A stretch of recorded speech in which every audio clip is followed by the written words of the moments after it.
민주당은 윤석열 검찰총장의 징계 해부는 자업자득이며 공수처 출범과 검찰개혁은 흔들림 없어야 한다고 강조했습니다. 국민의힘은 윤 총장을 내치려는 이유를 국민께 설명하고 국정조사 요구를 수용하라고 촉구했습니다. 국가정보원법 개정안이 국회 정보위원회 전체 회의에서 민주당 단독으로 처리됐습니다. 국민의힘은 대공수사권을 경찰에 이관하는 데 반대한다며 표결에 불참했습니다. 김현미 국토교통부 장관은 국회 국토위에 출석해 내년 봄쯤 전세시장이 안정될 것이라고 전망했습니다. 또 호텔을 리모델링해 청년 1인 가구에 공급하는 현장을 내일 공개할 예정이라고 밝혔습니다. 국민의힘 초선 의원들이 나흘째 청와대 앞에서 릴레이 1인 시위를 이어가고 있습니다. 그 배경과 함께 최재성 청와대 정무수석의 조기축구 참석 논란에 대한 입장은 무엇인지 국민의힘 허은하 의원으로부터 들어봅니다. 뉴스앤 파워 인터뷰. 오늘은 더불어민주당 원내대변인 홍정민 의원과 함께 추미애 장관과 윤석열 총장의 벼랑 끝 대치와 3차 재난지원금을 둘러싼 여야의 막판 줄다리기 등 정치권 현안에 대해 짚어봅니다.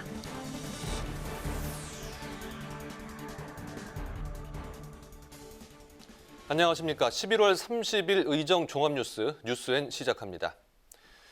서울행정법원은 오늘 윤석열 검찰총장이 추미애 법무부 장관을 상대로 제기한 집행정지 신청에 대한 신문을 진행했습니다. 이르면 오늘, 늦어도 내일 신문 결과가 나올 것으로 예상되는데요. 윤 총장과 추 장관 간의 갈등을 두고 정치권에선 대리전이 펼쳐지고 있습니다.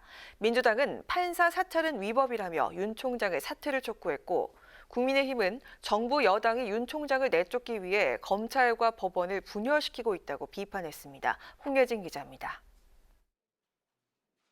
더불어민주당은 추미애 법무부 장관이 제기한 윤석열 검찰총장의 판사 사찰 의혹에 대해 명백한 불법이라며 사퇴 압박 수위를 높이고 있습니다. 민주당은 사찰 의혹에도 불구하고 문제가 없다는 검찰 인식은 검찰개혁 필요성을 스스로 보여주는 것이라고 주장했습니다. 특히 검찰의 판사 사찰과 그에 대한 지금의 태도는 우리가 지향하는 민주주의와 검찰의 의식 사이에 괴리를 드러냈습니다. 그 거리를 없애야 국민의 검찰로 거듭날 수 있습니다. 또 윤 총장 직무 배제에 대한 검사들의 집단 행동에 대해선 쇄신보다는 조직과 권력을 지키려는 몸부림이라고 비판했습니다. 반면 국민의힘은 윤 총장을 쫓아내기 위해 판사를 사찰했다는 명분을 내세우고 검찰과 법원을 분열시키고 있다고 주장했습니다. 그러면서 정부 여당은 왜 윤 총장을 쫓아내야 하는지 그 이유를 국민들에게 소상히 설명해야 한다고 촉구했습니다. 모든 사회각 분야가 분열을 치닫고 있는 이런 상황에서 또다시 사법부와 검찰의 분열을 조력하려고 하는 그러한 의도를 왜 갖고 있는지 국민의 상식으로는 도저히 납득을 하지 못하는 것이. 국민의힘은 또 윤석열 국정조사를 요구했던 민주당 이낙연 대표를 향해 남아이런 중천금이라며 국정조사에 응하라고 압박했습니다. 이런 가운데 정치권은 오늘 진행된 윤 총장 직무배제 집행정지 신청이나 모레 열릴 법무부 검사 징계위 결과 등에 촉각을 세우고 있습니다. 결과에 따라 윤 총장의 거취는 물론 여야의 이후 대응 방향도 결정될 것으로 보입니다. 국회 방송 홍혜진입니다. 내년도 예산안 법정 처리 시한이 이틀밖에 남지 않았지만 여야 협상은 난항을 겪고 있습니다. 여야는 3차 재난지원금 선별 지급과 코로나19 백신 물량 확대에는 공감대를 형성했지만 재원 조달 방식을 놓고는 입장차를 보이고 있습니다. 더불어민주당은 한국판 뉴딜을 제외한 나머지 예산을 최대한 줄이되 2조 원가량의 국채 발행이 불가피하다는 입장입니다. 반면 국민의힘은 더 이상의 국채 발행은 안 된다며 한국판 뉴딜 예산을 줄여 재원을 마련해야 한다고 주장했습니다. 김희연 기자의 보도입니다. 국회 예산결산특별위원회는 여야 간사가 참여하는 이른바 소소위를 열어 3차 재난지원금 재원 마련을 비롯한 비공개 협상에 나섰습니다. 하지만 여야의 입장차가 커 합의안 도출이 쉽지 않다는 전망이 나옵니다. 정부가 5조 원 감액안을 내놨지만 민주당은 4조 원 규모의 지원금 예산과 코로나 백신 1조 3천억 원 등 8조 5천억 원 증액이 필요하다고 주장했습니다. 국민의힘은 민주당 안에 초중고생 돌봄 예산 등을 더해 11조 6천억 원을 늘려야 한다는 입장입니다. 특히 재원 마련을 두고 민주당은 최소 2조 원 이상 국채 발행이 불가피하다는 입장인 반면 국민의힘은 한국판 뉴딜 예산을 대폭 삭감해야 한다고 주장하면서 협상이 진통을 겪고 있습니다. 예결위에서 합의하지 못하면 여야 원내대표 협상이 이어질 것으로 보이지만 원내대표 입장도 마찬가지입니다. 김태년 더불어민주당 원내대표는 최고위원회의에서 한국판 뉴딜 관련 예산은 절대 삭감할 수 없다고 강조했습니다. 한국판 뉴딜 예산 삭감 요구는 21세기판 쇄국 주장이나 다를 바 없습니다. 코로나 피해 민생 지원금은 필요한 만큼 예산을 증액하고 한국판 뉴딜은 계획대로 차질 없이 추진해야 합니다. 주호영 국민의힘 원내대표는 비상대책위원회의에서 한국판 뉴딜을 겨냥해 불효불급한 예산을 삭감해 3차 재난지원금과 코로나 백신 확보에 써야 한다고 강조했습니다. 빚내서 한다면 못할 정권이 없습니다. 그리고 그것은 고스란히 국가 재정 부담으로 돌아가고 우리 자식들에게 빚을 지우는 일밖에 되지 않습니다. 이런 가운데 민주당은 12월 2일 법정 기한 내에 무슨 일이 있어도 예산안을 처리하겠다는 방침이고 2일 오전까지 여야 합의안 도출을 시도할 계획입니다. 끝내 여야 합의가 불발되면 정부 원안이 자동으로 본회의에 부의되는데 여당 단독으로 처리될 가능성도 배제할 수는 없습니다. 예산안은 지난해까지 5년 연속 법정 기한을 지키지 못하고 지각 처리됐습니다. 국회 방송 김희연입니다. 국정원의 대공 수사권을 이관하고 국내 정치 관여를 금지한 국가정보원법 개정안이 오늘 국회 정보위원회 문턱을 넘었습니다. 개정안에 반대하는 야당은 표결에 불참했고 여당 단독으로 처리됐습니다. 김세정 기자입니다. 국정원법 개정안이 국회 정보위 전체회의에서 민주당 단독으로 통과됐습니다. 개정안은 국정원의 대공수사권을 경찰로 이관하되 시행을 3년 유예하고 국정원의 직무 범위에서 국내 정보를 삭제하는 내용 등을 담고 있습니다. 국민의힘은 국가 안보에 꼭 필요한 대공수사 기능과 시스템을 완전히 무너뜨린 계약 법안이라며 표결에 불참했습니다. 특히 대공수사권이 경찰로 이관될 경우 국내 정보를 독점하고 있는 경찰의 권한이 비대해질 것을 우려했습니다. 경찰은 국내 정보를 독점하고 있어요. 경찰에서 다시 악용될 수 있는 가능성이 생긴 겁니다. 더 커진 겁니다. 국내 정보와 수사가 결합돼서 50시대 치안본부로 회귀하는 거다. 또 개정안의 정보 수집과 조사 대상으로 경제 교란이 포함된 데 대해선 전 국민의 사찰의 문을 여는 것이라고 주장했습니다. 향후 대응 방안에 대해선 국회 법사위와 본회의 절차가 남아있는 만큼 남은 시간까지 국민에게 적극 호소해 제대로 평가받겠다고 밝혔습니다. 민주당 소속 전해철 위원장은 여당 단독 의결은 아쉽지만 국정원 개혁으로 가는 제도적 뒷받침이라는 의미를 뒀습니다. 논란이 된 대공수사권 이관에 대해선 대공수사권을 폐지함으로써 국정원의 인권 침해 가능성을 원천 차단할 수 있고 경찰청의 대공수사에 대한 충분한 독립성 확보를 전제로 수사권을 이관한 것이라고 설명했습니다. 야당에서도 우려하는 그 경찰청의 이 대공수사에 대한 충분한 독립성 등이 확보되는 것 등을 전제로 해서 국정원의 수사 기능을 없애고 이관하자라는 뜻에서 3년간 유예하는 것을 제시를 했고 경찰권 비대화 우려에 대해선 그런 부분을 불식하기 위해 경찰청법 개정안이 논의되고 있다고 밝혔습니다. 민주당은 국가정보원법 개정안을 정기국회 마지막 날인 다음 달 9일 본회의에서 통과시킨다는 방침입니다. 국회방송 김세정입니다. 김현미 국토부 장관이 이번 전세 공급 대책으로 내년 봄쯤 전세 시장이 안정화될 것이라고 전망했습니다. 호텔을 활용하는 공공임대주택은 내일 공개할 예정이라고 밝혔습니다. 최근 김해 신공항 추진에 대해 근본적인 검토가 필요하다는 발표에 대해선 유감을 표명했습니다. 보도에 강민지 기자입니다.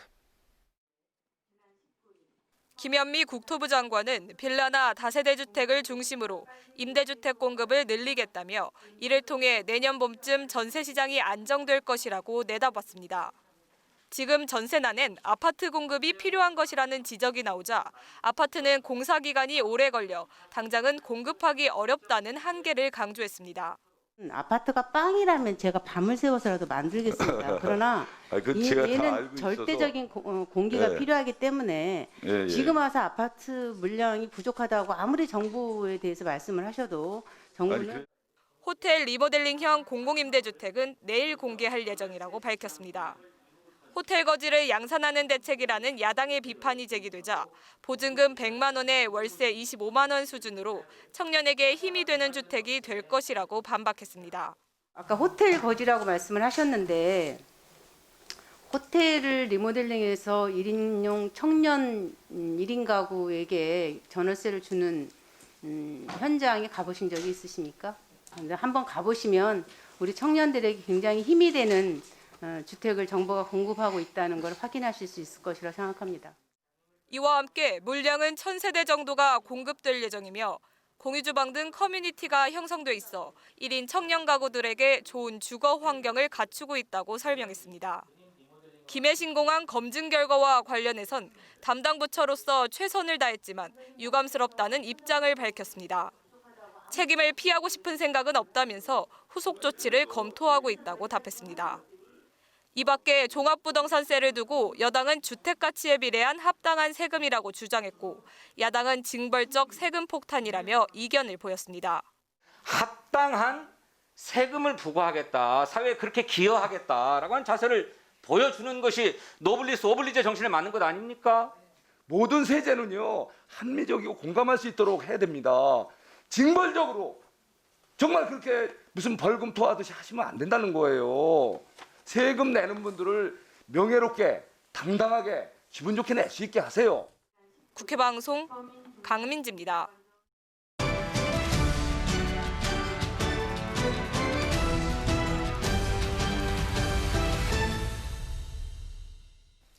이슈 분석, 오늘은 장정현 기자와 함께합니다. 어서 오세요. 어서 오세요. 네, 이 가족회사로 수천억 원대 피감기관 공사 수주 의혹이 제기된 이 무소속 박덕흠 의원의 사례가 직접적인 계기가 됐다, 이렇게 볼 수 있을 텐데요. 21대 국회에서 이해충돌 방지법 제정 논의가 본격화됐어요. 네, 그렇습니다. 이 국회의원과 고위 공직자들이 공직을 활용해서 사익을 추구하는 사례가 빈번해지면서 21대 국회에서는 대표적인 사례로 이 박덕흠 의원이 꼽히고 있습니다. 삼선의 박 의원 줄곧 국회 국토위 소속이었죠. 네. 그런데 지난 5년간 가족이 대주주인 건설사들이 국토부 산하 피감기관으로부터 공사 수주와 신기술 사용료 등의 명목으로 1,000억 원을 수주했다는 의혹이 확산되면서 이해충돌 논란은 커졌습니다. 결국 박 의원은 국토위를 사임하고 환노위로 갔고 국민의힘도 탈당해서 현재 무소속 의원으로 의정 활동을 이어가고 있습니다. 정치권은 이처럼 논란이 일 때마다 공직자 이해충돌 방지법 제정을 논의했는데요. 19대 국회 당시 청탁금지법 논의 과정에서 사적 이해관계와 직무 관련성에 대한 규정이 너무 포괄적이라는 이유로 이 이해충돌 관련 사항이 모두 빠졌고요. 네. 20대 국회에서도 이 정부안을 포함해 여러 명의 의원들이 관련 법안을 발의했지만 결국 국회 회기 만료로 폐기됐습니다. 현재 21대 국회에서는 국민권익위원회가 국회의원을 포함한 공직자가 직무 관련자와 이해관계가 있다는 걸 인지하면 사전 신고하고 업무 회피를 신청해야 한다는 내용의 이해충돌 방지법을 제출했고요. 박용진, 심상정 의원 그리고 최근에는 이정문 의원도 관련 법안을 내놨는데요. 이 의원의 이 법안 발의 당시 기자회견 들어보시죠. 국민들의 권한을 위임받은 일꾼들인 만큼 사익과 공익이 충돌할 때 스스로 사익을 포기하고 공익을 우선시하여 공직자 직무 수행의 공정성을 확보하고 부패 행위 발생 가능성을 차단하여 부패 없는 사회를 반드시 구축해야 합니다. 네, 말씀을 하신 것처럼 이해충돌 방지법이 지난 19대 국회에서부터 줄곧 논의는 되고 있는데 정작 입법 논의는 활발하지 않은 것 같습니다. 네, 그렇습니다. 현재 정무위에 관련 법안들이 상정은 돼 있지만 논의는 쉽게 이뤄지지 않고 있습니다. 의원들의 전문성 확보와 이해충돌 방지 사이에서 이 적정선을 긋기가 쉽지 않다는 건데요. 정무위 안에서도 이해충돌 방지법을 제정해야 한다는 데 대해서는 모두 동의하지만 이해충돌을 피하면서 국회의원이 이 자신의 전문 역량을 발휘할 수 있는 대안을 만드는 것은 쉽지 않다는 의견이 많다고 합니다. 예컨대 상임위를 배정할 때 법사위에는 법조인들을 대거 포진시키고 산자위에는 기업인 출신 의원들이 가기 마련인데 이를 이해충돌이라고 보고 이 법적으로 배제한다면 국회의 전문적인 역량이 떨어진다고 우려하는 겁니다. 네. 이해충돌방지법 논의가 이번에도 쉽지 않은 분위기인데 지난 20대에 이어 21대 국회에서도 이 관련 법안을 대표 발의한 심상정 의원은 여야의 대승적 합의를 거듭 촉구하고 있습니다. 심 의원 발언 한번 들어보시죠. 더불어민주당은 이해충돌방지법 제정안을 정기국회 내에 처리하겠다고 공언하고 있습니다. 국민의힘 주호영 원내대표도 역시 의원들의 이해충돌 문제를 모두 정리하고 이해충돌 법안과 관련해서도 적극 검토하겠다고 밝힌 바 있습니다. 만일 법안 제정 논의가 또 거대 정당들의 정치적 공방이 땔감으로만 쓰이고 다시 흐지부지 된다면 21대 국회는 역사적 과오로 남게 될 것입니다. 네, 이해 충돌 문제, 이 결국 의원들 스스로 이 자신들의 손과 발을 묶을 수도 있는 만큼 좀 해결 방안을 찾는 것이 쉽지 않을 것 같은데요. 박병석 국회의장이 이 해법을 제시했다고요? 네, 이 박병석 의장이 상임위 배정 때 이해 충돌을 피하도록 하는 내용의 이 국회법 개정안을 의견 제시 형태로 운영위에 제출해 이 처리 여부가 주목되고 있습니다. 네. 아예 국회 원구성 단계부터 특정 상임위와 이 사적 이해관계가 있는 의원이 해당 상임위에 배당되지 않도록 하고 이 국회 원구성 이후에도 안건 심사와 관련해 이해 충돌이 발생할 경우에는 윤리심사 자문위에 이 사실을 신고하고 안건 심사를 회피하는 것을 의무화하는 내용을 담고 있습니다. 박 의장은 또 윤리심사자문위원회에 이 사적 이해관계를 미리 등록하도록 했는데 이때 부동산 등 재산 사항까지도 등록을 의무화하도록 했습니다.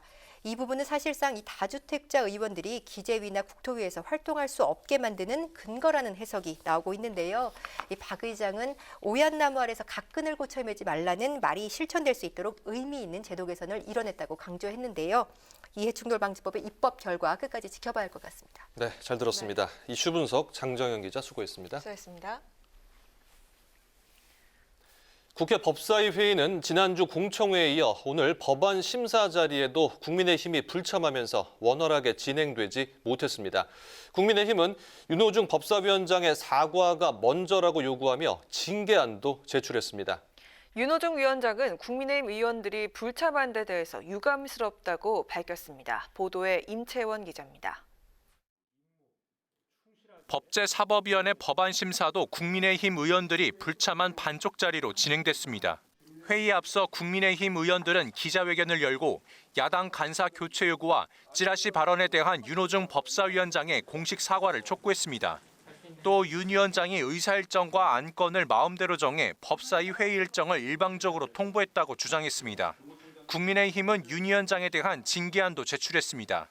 저희들은 윤호중 위원장의 진정성 있는 공개적인 사과가 없다면 앞으로 윤호중 위원장과 백혜련 간사의 입맛대로 법사위 운영, 선택적 법사위 운영에는 저희들이 더 이상 끌려다닐 수 없다는 말씀을 드립니다.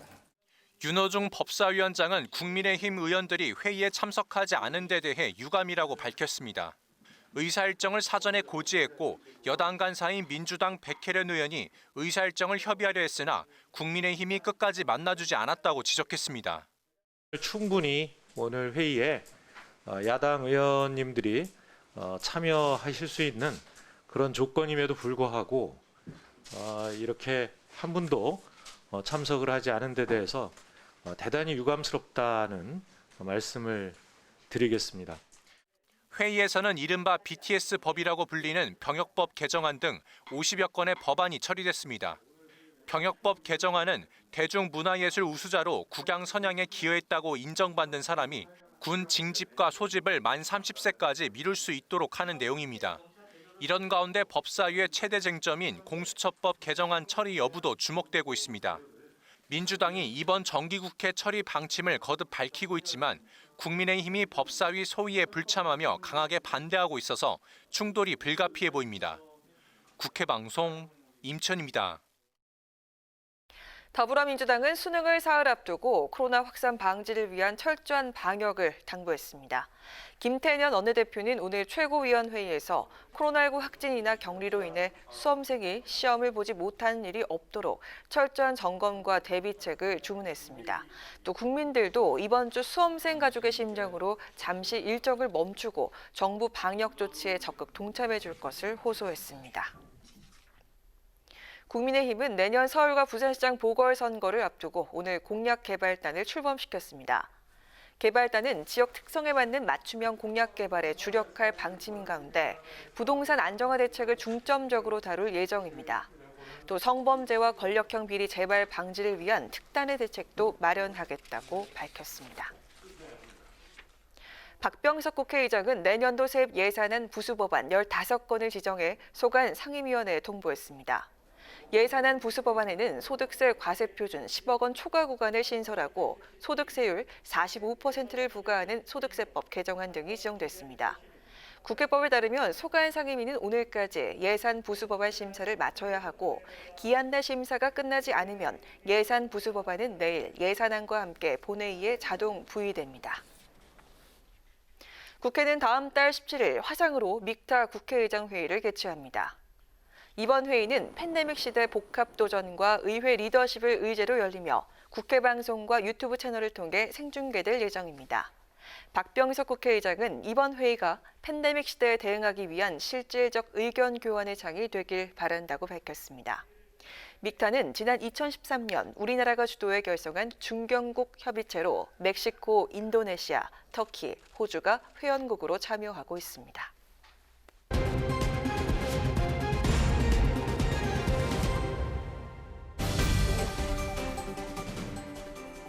강아랑의 정치톡 시간입니다. 11월 30일 정치면을 장식한 뉴스는 무엇이었는지 첫 번째 정치톡부터 만나보시죠. 헌정사상 초유의 현직 검찰총장 직무 배제 사태로 연말 전국이 요동치고 있는 가운데 윤석열 검찰총장의 지지율 상승세가 두드러지고 있습니다. 윤 총장 최근 여론조사에선 대선 주자 선호도 최고치를 경신했습니다. 이로써 이낙연 민주당 대표, 이재명 경기지사와 함께 확실한 3강 체제를 구축하게 됐습니다. 여론조사 기관 리얼미터가 오늘 발표한 11월 대선 주자 선호도 조사 결과 이낙연 더불어민주당 대표, 윤석열 검찰총장, 이재명 경기지사가 오차 범위 내에서 초접전을 벌이고 있는 것으로 나타났습니다. 1위를 기록한 이낙연 대표는 20.6%, 윤 총장은 19.8%로 2위, 이재명 지사는 19.4%로 3위를 차지했는데요. 이 대표와 이 지사의 지지율이 하락세를 보인 반면 윤 총장은 지난달보다 지지율이 2.6%포인트 상승해 대선주자 선호조사에 이름을 올린 이후에 최고치를 기록했습니다. 윤 총장의 지지율 급상승 배경엔 최근 추미애 장관과의 갈등이 한몫을 한 것으로 분석되고 있습니다.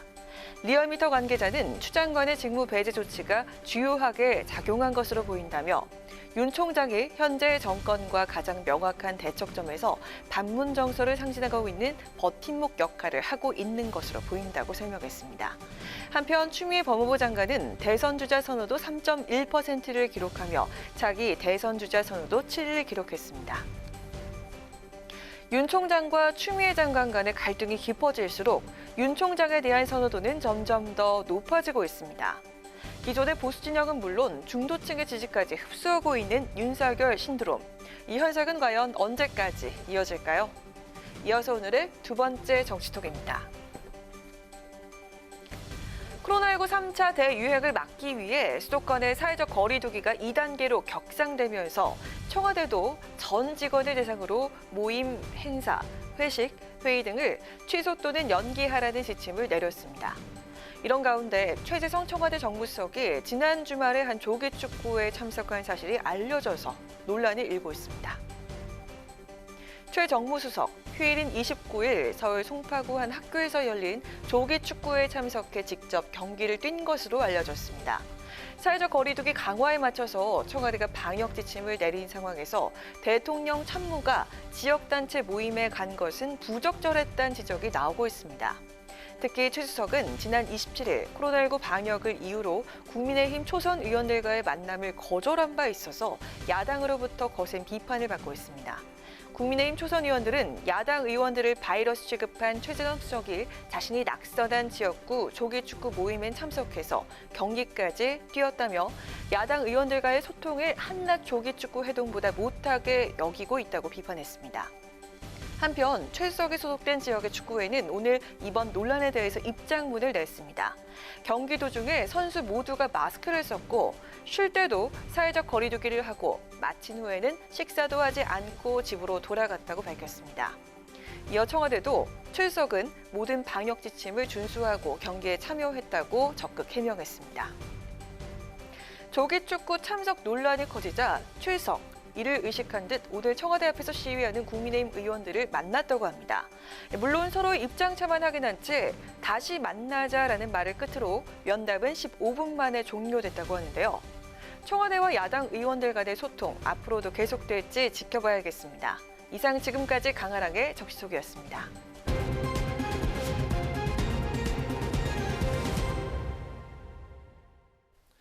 국민의힘 초선 의원들 나흘째 청와대 앞에서 릴레이 1인 시위를 이어가며 문재인 대통령의 입장 표명을 거듭 압박하고 있습니다. 이 가운데 조기축구에 참석해서 논란을 빚은 최재성 청와대 정무수석, 오늘 야당 의원들과 짧은 면담을 가졌는데요. 이와 관련해서 국민의힘 허은하 의원과 이야기 나눠보도록 하겠습니다. 의원님 안녕하십니까? 안녕하세요. 네, 안녕하세요. 허은하입니다. 네, 국민의힘 초선 의원들 이 청와대 앞에서 릴레이 1인 시위를 이어가고 있습니다. 의원님께서도 지난 금요일에 피켓을 드신 것으로 알고 있는데요. 네, 이 야당 의원들이 청와대 앞까지 나선 이유와 그리고 릴레이 시위 구상은 좀 어떻게 나오게 된 것인지 정리 좀 부탁드릴게요.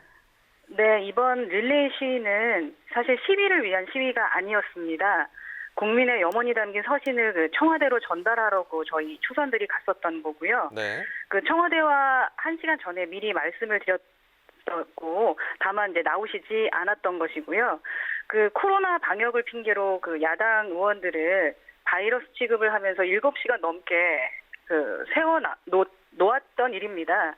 그래서 서신은 그 후에 6시 정도에 전달은 했지만 이에 대한 책임 있는 조치와 약속을 좀 받아내기 위해서 릴레이 시위를 지금 이어가고 있는 거고요. 네. 지금 이런 심정은 저희 초선들만의 마음은 아닐 거라고 생각합니다. 그 국민 모두의 마음이시겠지만 코로나로 모일 수도 없고 또 소리낼 수 없기 때문에 저희 국민의힘 의원들이 대신이라도 좀 서 있는 것이라고 생각하고 지금 시위를 하고 있습니다. 네, 의원님 그러면 이번 시위가 좀 언제까지 이어질까요? 장외투쟁까지 확산될 가능성도 있는 겁니까? 아닙니다. 저희는 책임 있는 제1야당입니다. 그래서 코로나 시국에 장외로 국민을 불러낼 생각은 전혀 없습니다. 다만 이제 방역 수칙을 좀 지키면서 네. 온오프라인을 통해서 보다 나은 국민들의 의사가 전달될 수 있는 방안들을 지속적으로 생각하고 있습니다. 네, 최재성 청와대 정무수석이 조기축구에 참가해서 논란이 되고 있는데 이 논란에 대해서 어떻게 보시는지요? 그 정무수석의 책무는 국회와의 소통입니다. 그런데 저희가 그러니까 제1야당을 무시하고 한 것이라는 생각이 우선 들고요. 자신이 낙선한 지역구에서의 조기축구라는 것은 좀 믿어지지 않는 현실인 것 같습니다. 네, 이 야당 비판을 의식을 했는지 최 수석이 오늘 청와대 앞에 시위하는 야당 의원들을 만났는데 어떤 이야기가 오갔는지 또 15분 동안 면담 어떻게 보셨는지요? 최재성 수석을 그 정무수석이 아니라 축구수석이라고 부르고 싶을 정도입니다. 네. 그러니까 40분 동안 풀타임으로 조기축구를 뛸 마음은 있었어도 저희 야당 의원들에게는 15분조차 좀 아까운 것 같다라는 생각이 들 정도였습니다. 오늘 그 대통령께서 수석비서관 회의를 통해서 위기를 대하는 공직자들의 마음가짐부터 더욱 가다듬어야 할 때, 또 오직 국민에게 봉사하며 더 나은 나라를 만들어 나가는 소임을 다해야 한다라는 메시지를 남기셨는데 그게 최재성 수석을 향한 메시지가 아니었나 하는 생각이 들고요. 네. 15분 동안 이야기한 것에 잘못을 인정한 것도 없었고 모든 것은 다 핑계가 많았다라는 것에 놀라울 뿐입니다. 네, 그럼 이 질문도 좀 드려보겠습니다. 이 추미애 장관과 윤석열 총장의 사생결단 승부, 이제 공은 사법부로 넘어갔는데요. 오늘 윤 총장 직무복귀 여부를 판단하는 재판이 열렸습니다. 이 법원 결정에 따라서 두 사람 중 한 명은 타격이 불가피할 것으로 보이는데요. 어떻게 보고 계신가요? 네, 저는 어떤 결과가 나오든 모든 타격은 문재인 대통령을 향할 것이라고 생각합니다. 윤 총장이든 추 장관이든 검찰 개혁을 위해서 문재인 대통령께서 직접 임명한 사람들입니다. 이 둘의 전쟁 속에서 가장 이익을 본 것이 바로 대통령 자신이 아닐까 싶습니다. 그래서 문 대통령께서는 이 둘의 싸움에 숨어서 코로나 방역, 부동산 정책, 경제 정책 등 모든 실패에 대한 책임은 커녕 모습조차 드러내지 않고 계십니다. 결국 시간의 문제이지 모든 타격과 책임은 문재인 대통령 스스로가 지게 될 것이라고 생각합니다. 네, 의원님 오늘 말씀 잘 들었습니다. 네, 감사합니다. 네, 고맙습니다. 네, 지금까지 국민의힘 허은하 의원이었습니다.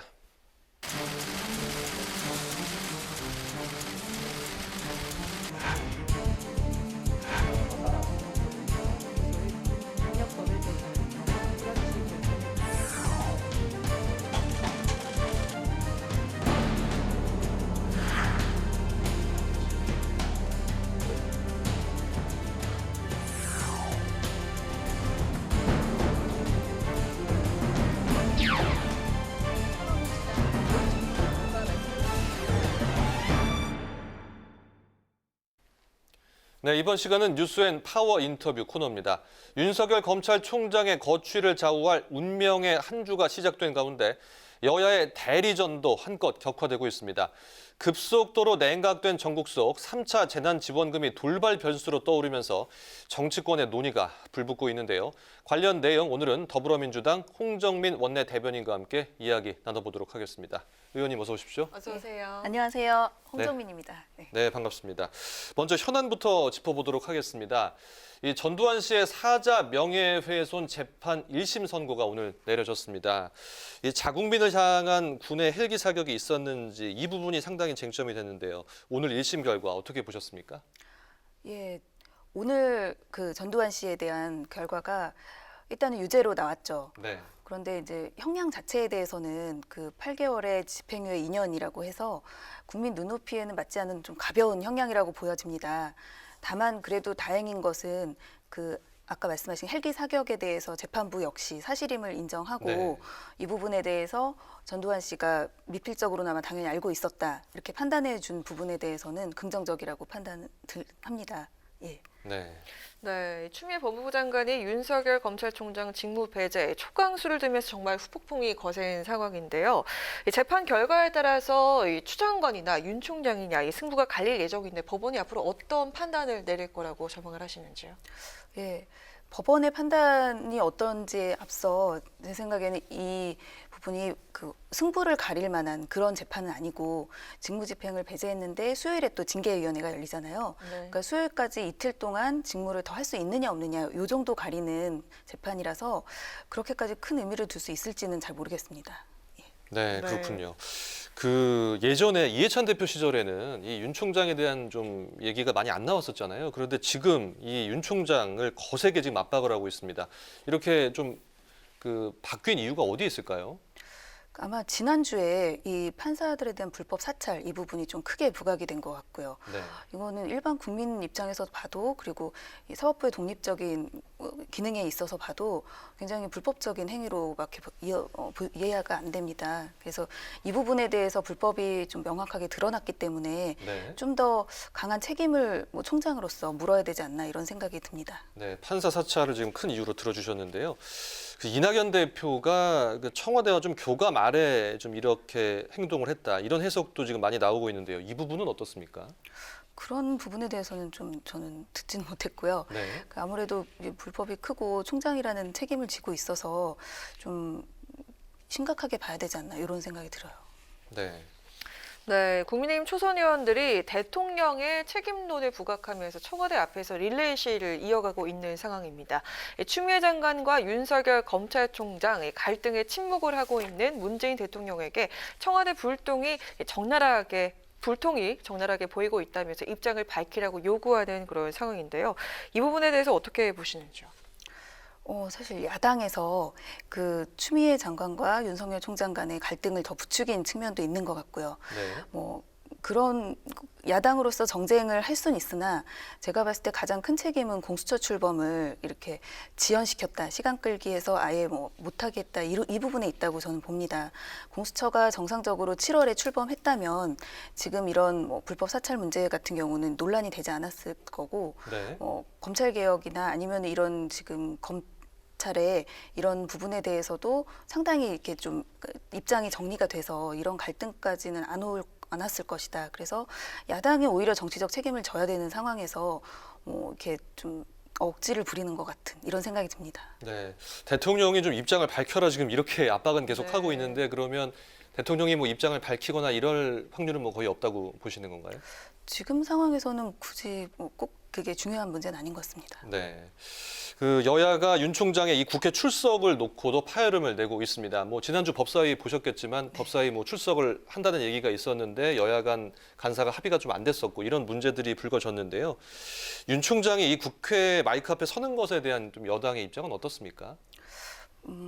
여당 전체 입장은 잘 모르겠고요. 네. 제 생각에는 지금 윤 총장 입장에서는 정치인으로 서는 거라고 저는 보여집니다. 네. 지금 대선 주자로서도 2위로 우뚝 서 있는데요. 네. 그렇게 야당의 유력 대선 후보로서 이 정치인으로서 서는 그런 모습은 지금 검찰총장 자격으로 설 수 있는 게 맞나 이런 생각이 들고요. 네. 정치인으로서 당당하게 말을 할 수 있다고 생각하지만 그 부분은 좀 직을 내려놓고 말씀하시는 게 맞지 않나 이런 생각이 듭니다. 네, 거의 지금 정치인의 활동을 하고 계신다. 좀 이렇게 약간 보고 계시는 거군요. 예. 네, 또 공수처 얘기도 안 할 수가 없을 것 같은데요. 여당이 비토권 무력화 법 개정 속도 조절에 들어갔습니다. 하지만 연내 공수처 출범 의지는 굽히지 않고 있는데요. 향후 민주당의 시나리오는 무엇입니까? 일단은 연내 출범을 하는 게 목표고요. 지금 아마 그 야당 의원들과 그래도 어떻게든 합의로 이렇게 추천하고 이렇게 최근까지도 이렇게 진행한 것으로 알고 있습니다. 네.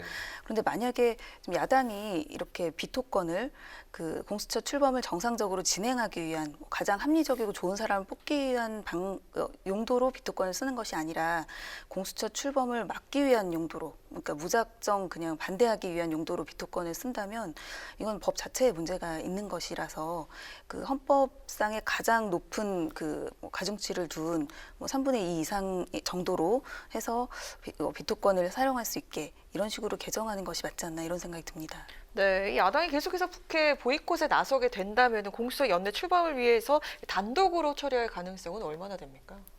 가능한 피하고는 싶지만 아까 말씀드린 대로 공수처 출범이 7월 15일 날 이미 됐어야 되는데 지금 위법 상태가 계속되고 있고 네. 그로 인해서 이런 여러 가지 문제가 야기되고 있잖아요. 그래서 그 부분을 어떻게든 연내 출범으로 정상 복귀하기 위한 방안으로는 뭐 최선의 수단을 다 강구해야 된다고 생각합니다. 네, 그럼 민주당 입장에서 뭐 반대를 위한 반대로 지금 야당 쪽에서 나온다면은 법 개정을 해서 연내에 출범을 시킨다, 좀 이런 입장으로 봐야 되겠네요. 네, 그렇습니다. 네. 또 경제통이십니다. 이 경제 전공을 하셨기 때문에 관련 이야기 해보겠습니다. 이 코로나19 대유행 때문에 3차 재난지원금 논의가 이 급물살을 타고 있습니다. 당초에 신중론을 보이셨던 걸로 알고 있는데요. 본 예산을 처리하고 나서 추경에 편성한다고 했는데 내년도 본 예산 편성으로 입장을 선회했습니다. 이유가 좀 어디에 있습니까? 이게 아마 최근 1, 2주 안에 사정 변경이 좀 심하게 됐는데요. 네. 원래 본 예산 편성할 당시에는 이제 그렇지 않았는데 그 백신 진척률이 갑자기 이제 잘 되고 있어요. 해외 네. 사회에서 보면. 그래서 백신의 그 유용함이 높아졌고 그리고 이제 3차 대유행까지는 아닐 것이다 뭐 이런 전망이 있었는데 갑자기 급속도로 확산되면서 네. 3차 대유행이 실제로 시작이 됐죠. 그래서 그 두 가지 사정 변경 때문에 아마 지금 재난지원금이 추가로 필요하지 않나 이런 상황이 됐습니다. 네. 그런데요, 이 설 연휴 전에 선별 지급으로 지금 가닥을 잡은 것으로 알고 있는데요. 전 국민 지급에는 지금 선을 그었습니다. 배경이 어디 있습니까? 예산 문제인가요? 특별히 어떤 입장을 정한 건 아니지만 네. 지금 가장 중요한 것은 전 국민이냐 아니냐보다는 네. 이 상황을 가장 효과적으로 극복하기 위한 방법을 어떻게 가장 적절한 비용으로 만약에 이 사태가 또 지속이 될 수가 있잖아요. 또 뭐 다음 4차 대유행, 5차 대유행이 있을 수도 있고 그 상황에서 가장 최선의 방법을 선택한 것이라고 저는 생각이 듭니다. 그런데 내일 모레가 지금 본 예산 통과가 돼야 되는데 물리적으로 좀 가능은 한 상황인가요? 어떻습니까? 지금 상황에서 아마 예비비에서 상당 부분 이렇게 3차 재난지원금이 어느 정도 커버가 되고 그리고 추가 증액은 좀 필요한 상황인데 아주 큰 규모는 아니기 때문에 일단은 가능하다고 보여집니다. 네, 또 야당이 한국판 뉴딜 예산을 삭감해서 재난지원금 재원으로 돌리자 이렇게 주장을 하고 있고 여당은 뉴딜 예산만큼은 절대 손대서는 안 된다 이런 입장인데 이거 이유가 무엇입니까? 사실 한국판 뉴딜 예산은 지금 뭐 별도로 이제 우리가 필요한 이런 것이 아니라 코로나 위기를 극복하는 데 여전히 필요한 예산입니다. 지금 그러니까 IT 쪽이라든가 4차 산업 쪽으로 가는 이런 방향이 당장도 일자리를 통해서 이제 소득을 창출할 수 있을 뿐 아니라 지금 당장 구조가 지금 많이 바뀌고 비대면으로 바뀌고 있는데 여기서 구조 개선을 하지 않으면 당장 내년에 그 후년에 오는 그런 소득 추가적인 우리 경제의 발전을 이룰 수가 없는 상황이고요.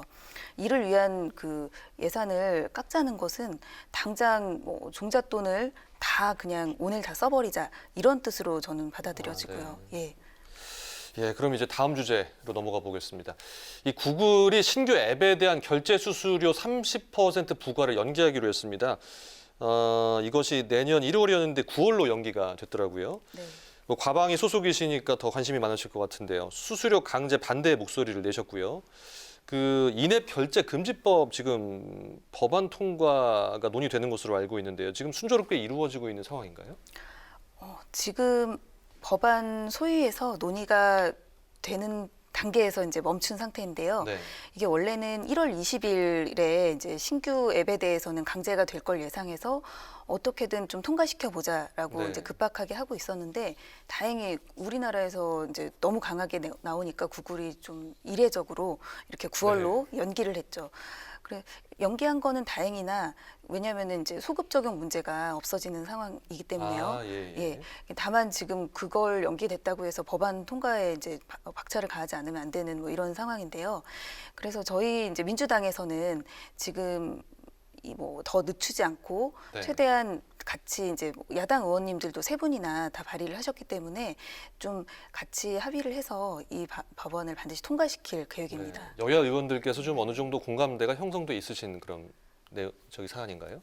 공감대는 당연히 형성돼 있는데 너무 이렇게 서두르지 말자 정도의 의견이었어서 다소 석연치 않게 좀 미룬 면은 있지만 그래서 어떻게든 아마 정기국회에서 조금 어렵더라도 1월 내나 2월 내에는 무조건 처리하는 게 저희 목표입니다. 네, 총선에 앞서서 일하러 왔습니다. 이렇게 다짐을 하신 바 있으시죠? 다짐대로 지금 입성하시자마자 바로 원내대변인으로 활동을 하면서 정말 누구보다 바쁘게 활동을 하실 것 같은데요. 이번 국회에서 꼭 이루고 싶은 목표와 앞으로의 의정활동 계획 마지막으로 듣겠습니다. 그 6개월 동안 원내대변인을 하면서 처음에는 지금도 막 떨리긴 하지만 굉장히 많이 어색했는데요. 이제는 이제 브리핑하거나 기자분들 질문 받는 거는 어느 정도 익숙해진 것 같습니다. 이제 21대 국회에서는 21대 국회가 출범함과 동시에 항상 초반에 코로나19 위기를 극복하려는 그런 미션을 갖고 있었잖아요. 그래서 저는 그러니까 뭐 자영업자분, 소상공인, 그리고 중소기업들이 이 위기를 극복할 수 있도록 어떻게든 지원책을 좀 더 마련해 보는데 목표가 하나 있었고 또 하나는 저희 지역구에 저도 스타트업을 했지만 저희 지역구에 새로 이제 4차 산업 기지가 생깁니다. 그래서 저희 뭐 테크노밸리나 방송 영상밸리에 이런 기술이나 IT나 아니면 미디어 이런 영상 쪽에 특화된 그런 산업단지를 제대로 구축해서 자족도시를 만드는 게 21대 국회 목표입니다. 활발한 의정활동 부탁드리고요. 저희 국회 방송 또 뉴스엔에 앞으로 좀 자주 좀 출연해 주시면 감사하겠습니다. 고맙습니다. 감사합니다. 뉴스엔 파워 인터뷰 지금까지 더불어민주당 홍정민 원내대변인과 함께했습니다. 오늘 말씀 감사합니다. 감사합니다. 감사합니다. 12월의 첫날인 내일 전국에 가끔 구름이 많겠습니다. 내일 아침 기온은 서울이 영하 3도, 춘천은 영하 5도 안팎으로 오늘과 비슷하겠고요. 한낮에는 서울이 6도 등으로 오늘보다 조금 높겠습니다. 당분간 초겨울 추위가 이어지는 만큼 건강관리 잘하셔야겠습니다. 네, 오늘 뉴스회는 여기까지입니다. 내일을 여는 국민의 국회를 위해 내일도 뉴스회니 함께합니다. 시청해주신 여러분 고맙습니다.